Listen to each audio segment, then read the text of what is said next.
And now we're going to review lesson 277. Let me not bind your son with laws I made. Paragraph 1. Your son is free, my father. Let me not imagine I have bound him with the laws I made to rule the body. He is not subject to any laws I made by which I tried to make the body more secure. He is not changed by what is changeable. He is not slave to any laws of time. He is as you created him because he knows no law except the law of love.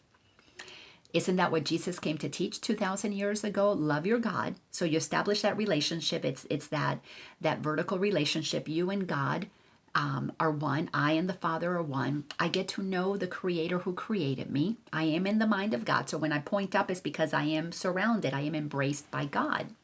So accepting that I am embraced by God, I am wanted by God, then I got to go horizontal. I got to love. Because I come to love myself, then I got to love my neighbors. The ones on the left, the ones on the right, the ones in the front, the ones behind me. And I need to love them because no matter what I decide about them, no matter how many laws humans have created to bind each other, to force each other to do things, those laws at the end of the day don't apply because they really don't hold our soul. Our soul comes and goes, the process of reincarnation. We are eternal beings. Nothing can stop what God decreed to be in infinity. So we have got to acknowledge that we are all free. We are all free to make decisions to accept human laws.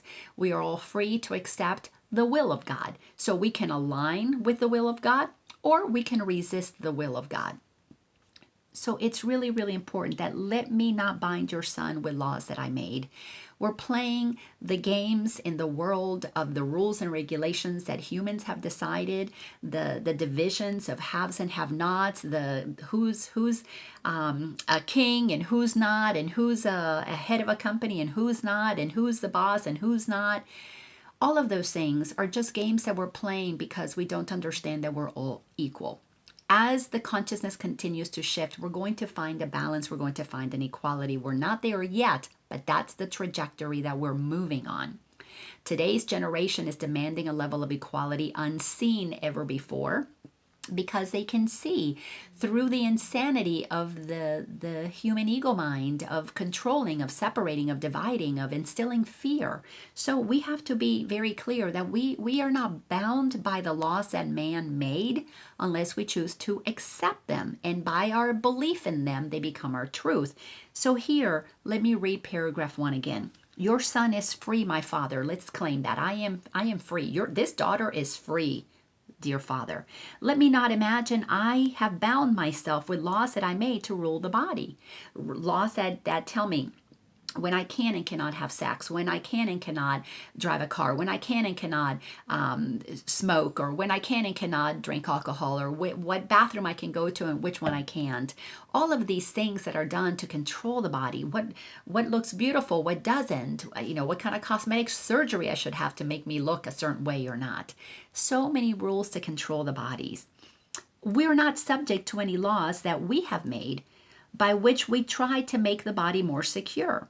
He is not changed by what is changeable. We cannot be changed by laws that can be changed. All these laws that we create, we can change them. We have in this country, this Constitution, we keep changing, we keep amending the Constitution. So what man creates is changeable, but what God decreed as so is unchangeable. So we don't need to be slaves to any laws of time that change in time. He is as you created him. I am as you created me, God, and so are you.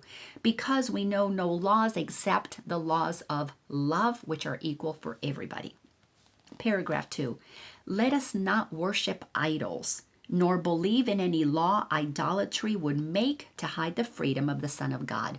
So we have created a lot of laws. We worship a lot of idols. We worship money. We worship power. We worship beauty.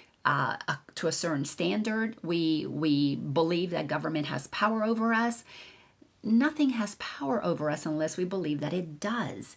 So we have created all of these law, nor believe in any law idolatry would make to hide the freedom of the Son of God. So we are idolizing all kinds of things that have us feel bound when we really were created free. So we're using our freedom to believe what binds us. Isn't that amazing? Free will. He is not bound except by his beliefs.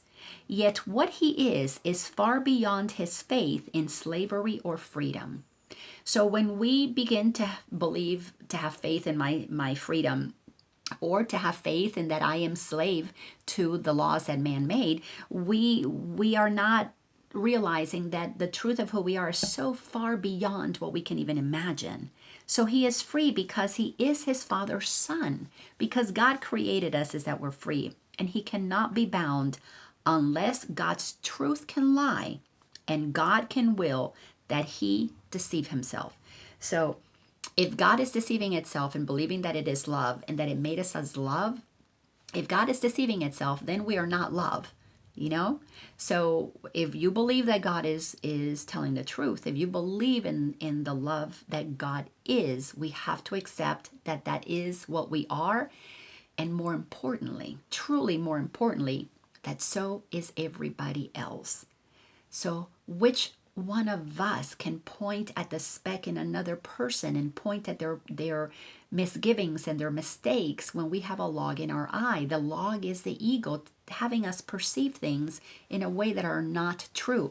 We got to clean our mind. We got to take off the glasses that produce the veil of confusion that has us forget the truth of who we are. Pull that log out, pull that ego out so that we can see clearly, and then we can see that everybody is the presence of love. They either remember it or they don't, but they're still our brothers and sisters in Christ. They're our brothers and sisters because God created us all the same. Thanks a bunch, and I'll see you in the next lesson.